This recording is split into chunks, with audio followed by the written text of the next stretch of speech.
Welcome to MMI's Minnesota Clarinetist, a virtual series where we feature Minnesota's own clarinet teachers and performers. Today we are excited to have Karrin Meffert-Nelson, who is the principal clarinetist of the Minnesota Opera, the associate professor of clarinet and chamber winds at Gustavus Adolphus College, and she keeps an active private studio.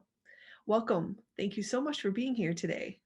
All right, well, welcome, Karrin. Thank you so much for being here today with us. Why don't we just dive right in with our first question? I think a lot of people like to know, kind of your original clarinet beginnings and how you got started with the instrument and kind of that whole story. That's a great question, and a really, I guess, genuine, important part of my story. I grew up in a musical household. My dad is retired now from teaching elementary band. He taught in Lakeville, Minnesota. And he still teaches now. He teaches at Schmidt Music down in Burnsville, teaches lessons. He's even learned Zoom. So that's pretty cool. And he loves teaching. So I grew up going to elementary band concerts. When I can remember going as a kid, I can hear the foot tapping. I can just see my dad up there. And so when it came time to choosing my instrument in our family, that was like a national holiday. I will tell you, clarinet wasn't my first choice, but for very silly reasons. Flute was my first choice because I wanted to play piccolo and have it in my back pocket. But when we got to try the instruments and go around, kind of, they had like a buffet of instruments to try, no pun intended. It was, there was a chance to try flute and I actually couldn't really make a sound. So I really loved clarinet and obviously haven't looked back since. But I remember that being really exciting because our family was so into it. And so my family, I have a younger brother. He's a band director as well at the middle school level. And my mom, as she will say, she played the clarinet in school. She says now she plays the radio and she also loves to listen to music, but a very musical family nonetheless. And that's a really big part of my beginning. Nice. Sure, that's great. How about any kind of big influences or just kind of further down, the timeline where you decided to go to school and why, that kind of thing?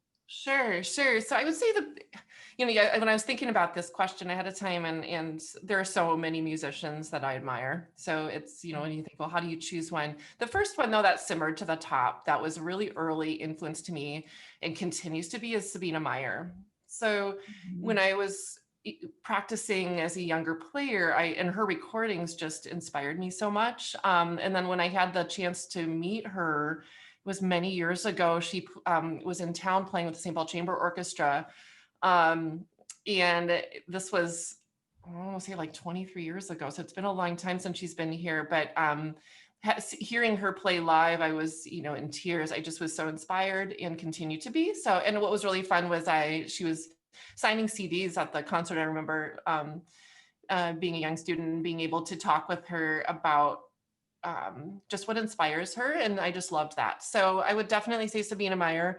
I currently do a lot of listening to Joyce DiDonato, who is one of my favorite singers currently. And I just am really inspired by her musicianship. So those were a couple that stood out. As far as school, and I would say another big influence for me, I really came at playing later than most. I started in 5th grade, like I mentioned, but I didn't get really serious about it until I was a junior in high school. And at that point in time, my mom's friend said, "Oh, I know somebody by the name of Marlene Pauley. And she would be she's a great teacher and great clarinetist." And so I showed up to Marlene's door with my plastic Artley clarinet, still as a plastic clarinet, and at the age of 16. And I showed up to her door and she said, she welcomed me in and said, "Well, what do you want to do for your life, for your job with clarinet, or why are you here?" That kind of thing. And I said, I'm just completely clueless. I said, "I want to play the New York Philharmonic." She's like, "Sit down." Like, not even having heard me play it. No. But a huge influence to me because I credit her for really launching my really nuancing and listening to my interest and really launching my ability to work really hard and understand what that meant. Um, and so then when it came time to go to college, I went to St. Olaf, and that was, I think, in so many ways a great fit. I was partly inspired by that because that's where Marlene went, and I thought for a lot of good reasons, going to an undergraduate institution that was liberal arts was really true to even when I look back now and how I approach my career, really a great fit from the standpoint that I was able to study. I did a double major with music education and clarinet performance. So I was able to study kind of a broad base, of class. Like, there's just a broad base of classes. There's a lot of different courses that I was able to take that I felt was well-rounded. And in addition, being, I think, just a very green player, really new, fairly new, it provided me a chance to get some really valuable experiences as a player, and kind of build up my skills. During that time, I studied with Joanne Polly, who taught at St. Olaf at the time. And then I also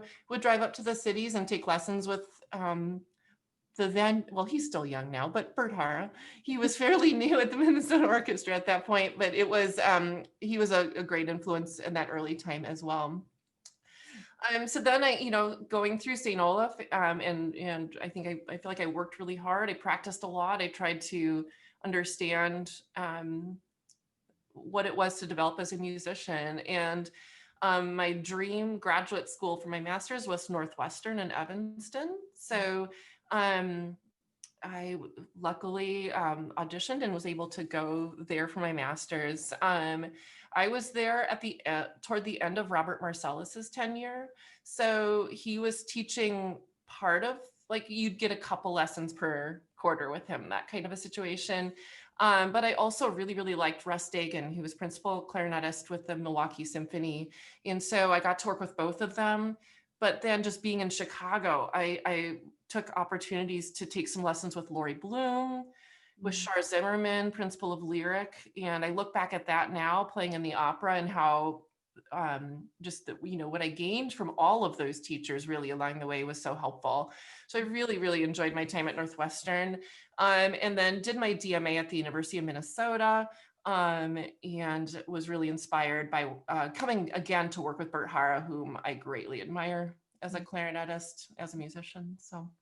So when you were, when going back to St. Olaf, when you were doing music ed and you had to do student teaching, was there at any point during that time where you were like, I could see myself teaching in this kind of grade level setting, or did you know right away that you wanted to go on to performance and grad school? That's a good question. I partly didn't know then. I knew that I felt like I wanted some sort of a professional life that combined a high level of performance with teaching. I've always been passionate about teaching, and I didn't know exactly where that would land at first. So the process by going to Northwestern, I felt I wanted to be around players. I just wanted to get outside of my smaller world in Minnesota and just say, okay, what happens if I go to Chicago and try to play? Is that going to be something? Will I compete? Will I be able to be strong enough with those who have more experience than I do? And I found that it was a perfect fit at Northwestern.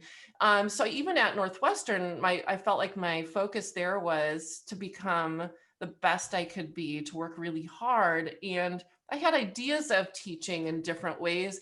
But honestly, when it came time for my doctorate, there was a point at which I thought, well, do I do conducting? Do I do clarinet? I kind of toyed with different ideas, not being sure how my combination of performance and teaching would eventually line up. So there was I think a point definitely before my DMA where I said, you know what, playing clarinet is going to be what I do. However, I always studied conducting and education within my master's and doctorate at a point that I knew that teaching in a liberal arts institution, kind of going back to where my beginnings were at St. Olaf, where that to me brought it together in a way that's genuine to my approach, my love for being, I guess, diverse, hopefully in my career in that sense. So the balance that I try to always create is that my performance is hopefully helping me be a better teacher. Sure. in that teaching and being inspired by my students helps me hopefully be a better musician on my instrument. So I always feel like one feeds the other and it kind of flows back and forth. So I feel lucky that I've gotten to do that in what I do now. Yeah. Did you ever think of going to um, anywhere other than kind of the Midwest for graduate school? Did you have like a list of places you wanted to go? Initially I did apply to do my doctorate at Northwestern. I really loved Northwestern and I got in and I was going to go. And then my husband and I found out we were expecting our first. And when we kind of sat down to look at it, was all these things kind of converged at the same time. There was a great job opportunity for my husband in Minnesota. Okay.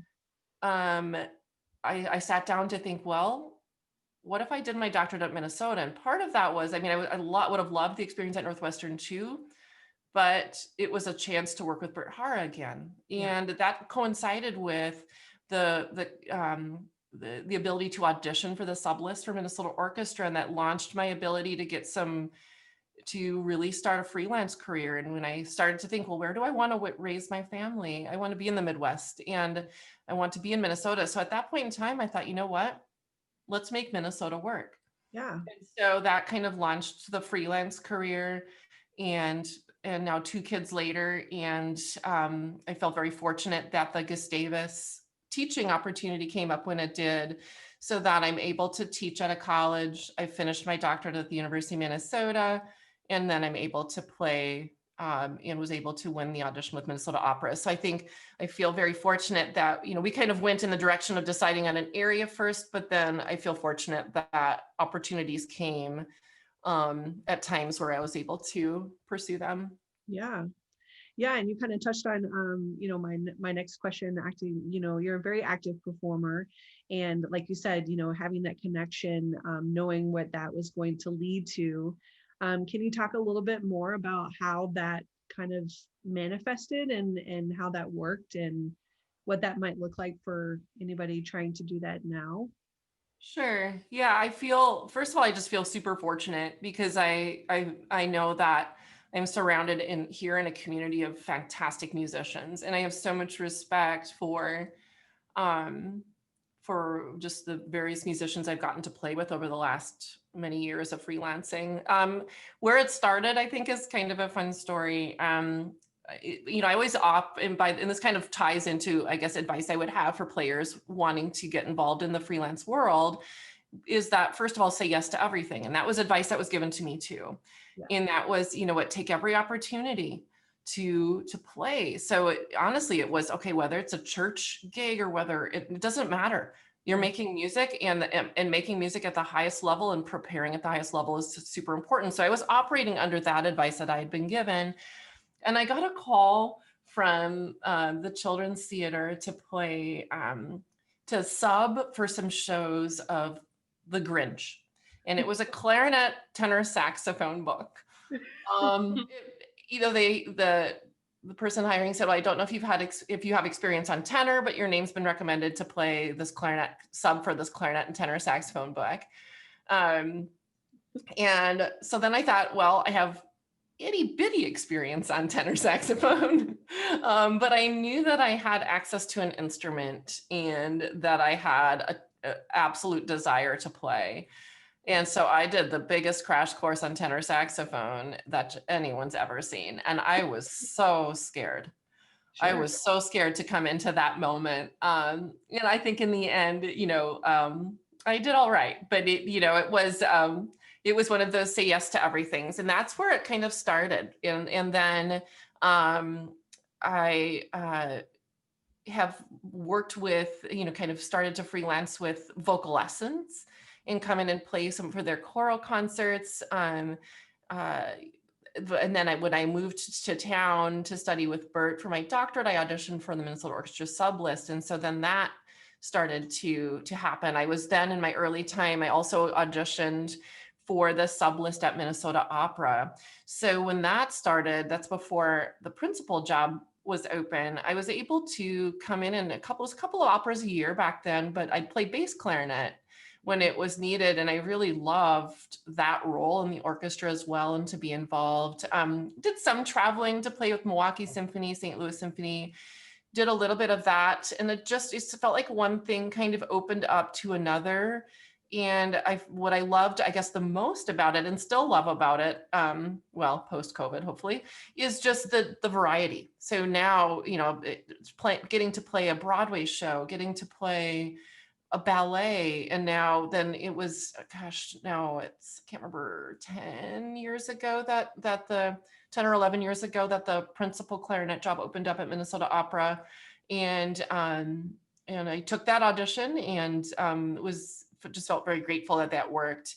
And so now with that, it's, I still continue to freelance and do those other things, but now that being kind of an anchor into my performance life is really, I feel really lucky to get to do that. Yeah. And I would say, again, I feel like it's with the advice, it was like the advice that was given to me was to treat every opportunity to play as the best thing you've ever done. And I always, and I do genuinely feel that I'm happy to be playing in circumstances of any kind, and love that diversity of opportunity. But I think it's taking everything that comes your way, being prepared. Yeah. Listen ahead of time, be prepared, enjoy your colleagues. And I remember the advice of being early, which you don't really have to convince me of that. I'm generally the first person in the pit for opera. But it's, to be on time, to be early is really being on time. And I think to approach everything with integrity and respect is just really important to me. Yeah, that's good. Yeah. So what would you say so far, out of all your accomplishments you've had just musically? Is there anything that really stands out to you? Oh, gosh, I just feel like the greatest accomplishment is getting to do what I love to do when it comes to it. So it's like being able to teach, I feel like is such a gift, because I genuinely love my students. I love to work with students of all, my youngest is 10 and my oldest is 65. But I love being a part of the teaching life, and then getting to perform also. It's when I kind of when you asked, well, when did you know what you wanted to do? Even when I didn't know exactly what I wanted to do, I think that some sort of combination was there from the beginning. And it just, so I feel like the biggest accomplishment is that it worked for me to be able to do that. Nice. So, Karrin, earlier you mentioned having, free time with COVID right now and the pandemic and everything. Kind of brings me to my next question, which is a little bit of a two-parter, but anything musically that you've been able to do differently, with technology and Zoom and that kind of thing, any projects that you've been asked to do or have kind of done yourself, and that can be musically or non-musically, anything that you've done, being outside more, that kind of thing during COVID? Well, it's been a little bit, I have to say, a little bit of a roller coaster, to be honest. A little up and down sometimes. I'll be very real about that. I am missing playing with people. Now, that being said, yes, there are a lot of gifts. So I guess first musically, I've been trying to learn music that I haven't played before, haven't performed before. So Jennifer Higdon's sonata. I went through early COVID. I was going through James Stevenson wrote these books, these etudes rather, for John Brussier called Yetudes. I was working on the Yetudes, just fun and different. And I was just inspired early on. And then I got a little bit down, and so, it's been a little roller coaster, but at the same time, I think, I feel like I'm learning a lot about my playing and why I love to play. So one story that I think kind of illustrates it, there was one of the projects that we got to do, when you ask about projects, it was really the first COVID feeling project, was a recording we did for the Minnesota Opera website And it's an arrangement of that Adi Yeshaya did for Song to the Moon from the Dvorak's opera Rusalka. And it's an arrangement he did for Rebecca Ahrens's wedding, and it's for string quartet, flute, and clarinet. And it's a beautiful arrangement. And we were just at this part with opera where, we found out that the season was canceled, and we wanted to give something back to the opera since they had been so supportive through that cancellation. We dedicated this to them and donated this to them. And we were able to record it at a studio in Minneapolis with all COVID safety measures being followed. They had to get approved, I think, like through the governor and the MDH and everything like that. But what I remember was practicing for that session initially. And I cried. And I cried because I had something to practice for. Not that practicing on my own isn't something to practice for. For sure, I practice for myself all the time. And that's very meaningful. And I feel like that works really well. But having it feel like a tiny bit like pre-COVID life in terms of performing for something, it really touched me in a personal way. And yes, teaching by Zoom, that's something that I hadn't done prior to this. I do love live teaching, let's face it. But there have been, I think, some gifts of this too. So I feel like there's some of the meaningful conversations that come out of our lessons, having my students do more recording of themselves. And I've done some outdoor live teaching where we're spread out when with this warm weather. Part of it is I think during COVID, what I have found in teaching, and students and I have talked a lot about this, is we both, I feel like students are a gift to me all the time. And I feel like we both value that time now more than ever. I mean, certainly lessons and non-COVID are valuable times too. But now during this very complicated time, it's been something where individual goals have taken a powerful meaning. And I feel like many students are making some great strides. And so I feel like that's been really fun to be a part of. No, that's good. Story about the getting emotional, about being back together with even a small chamber group with those parameters and the new modified, recording ways and things. But it is, it's nice kind of to, if you have a big break and you come back to something that you love, it's kind of nice to be reminded, it's very impactful for you. Absolutely. Yeah. I feel that. And so when you ask about, one of the upcoming questions is, what about post-COVID, right? Where would we go from here? I mean, I think that the performances, and it's been really beautiful to listen to the Minnesota Orchestra performances happening now too. So I really encourage people to check those out. But I think that when we're together in a way that when we get together again, imagine the powerful feeling on that stage or in that pit. And so I'm trying to remain really positive for that. And you're right, it just reinforces our love for what we do in a way. And maybe that's why even I feel, I do feel, as much as I talk about it being a roller coaster and being hard sometimes, at the end of it, I spend more times on the top of that roller coaster, really trying to practice for that love of it, and for that eventual day that we will be doing this again in a way that feels more normal. So, right. Yeah. Well, those are good. Well, you did kind of touch in on my last question there. Was there anything else with the Minnesota Opera since the season? We don't know what's going to happen in the spring, but is there anything else that you can share with what's? Yeah, we did in the fall. I was really excited that the opera really tried to work outside the box on this and be innovative. They did an opera in the outfield recording that we were a part of. So all of us that are core members of the opera orchestra, we had to record separately, of course, spread apart and all of those things. And we put together a kind of a compilation of arias, overture, and just it was like kind of one to the next, and then they compiled that and showed that at CHS Field on the big screen. Okay. And even our Dvorak Song to the Moon was part of. I never knew that Dvorak would actually be considered pregame, but it was pregame Dvorak. So that was able to be used for that. And then this compilation was put together And I applaud Minnesota Opera for hiring everybody to do that. Like that was really cool that they found a way to do something different. And they showed it 2 different times at CHS Field and then left it for online content for a while.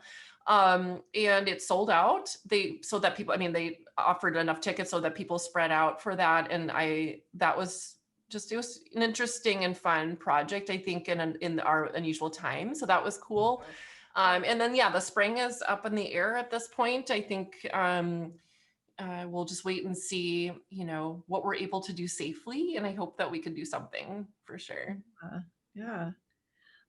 That's great. Well, it's exciting to see. And I bet that felt really good too for that, outfield performance to be sold out like that, and I feel like that's the hope that everyone's going to be just craving this creativity and this connection that we're going to be able to have again.